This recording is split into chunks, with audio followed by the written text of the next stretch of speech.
I made the point, Ira, to the Taoiseach earlier today that there are different ways to govern.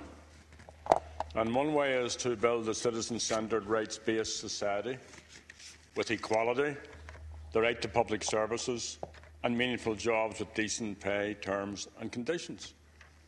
And the other is it's everyone for themselves. It's a society where there's little sense of social solidarity, there's an absence of legislative rights for citizens, and there are little or no social protections. And that is the vision which Sinn Féin is totally opposed to, and one which Fine Gael and shamefully now the Labour Party embraces. And it's manifested itself, despite protestations from government ministers, in the neoliberal policies of this government and their friends in the EU elite. And low pay and so-called labour market flexibility are key elements in this vision. And such a vision seeks to reverse the progress made over many decades in making life better for ordinary citizens.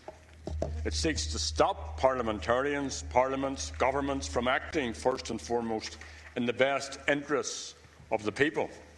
It attacks solidarity between citizens. And if we could just reflect for a moment, if this vision had dominated, we wouldn't have seen the abolition of child labour. That used to be the norm. We wouldn't have universal suffrage. It used to be the norm that women didn't have the vote. We wouldn't see the introduction of the 8-hour working day. We wouldn't see pensions for the elderly, the creation of a welfare state, or the building of public health and education systems. So it's a very dark and a very selfish vision of society, and it's one which our party rejects. And we believe that we need to take our economy and our society into a better, more enlightened direction where the economy serves the citizens as opposed to the people serving the economy. And that isn't to say that we don't support business, because we do. It isn't to say that we're not for people being wealthy, because that's fair enough. But we have to have equality at the heart of it. And we have to be very, very conscious. And time out of number, Sinn Féin, in the term of this government, have argued with the government, what are the social consequences of the measure you're bringing in? Have you equality-proofed the measure that you've brought in? And the government has ignored our protestations. Now, 4 years into office, despite a programme for government commitment, this government has failed to legislate for collective bargaining. It's failed to introduce anti-victimisation legislation to protect vulnerable workers. And you've seen the inevitable outcome of this in the treatment of the low-paid vulnerable workers at Dunnes Stores and elsewhere. And still there are no sanctions to compel employers to engage with trade unions. We have a very significant low pay problem, with almost 12% of workers being at risk of poverty. Casual, insecure work is now entrenched in the labour force. The prevalence of low-paid work and zero-hour contracts is undermining the chances of a fair recovery.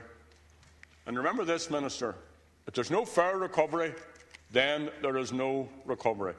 It's just recycling the old business of the people at the top getting wealthier, and the people in the middle and the people at the bottom staying where they are. So we need a recovery that leaves no family and no citizen behind.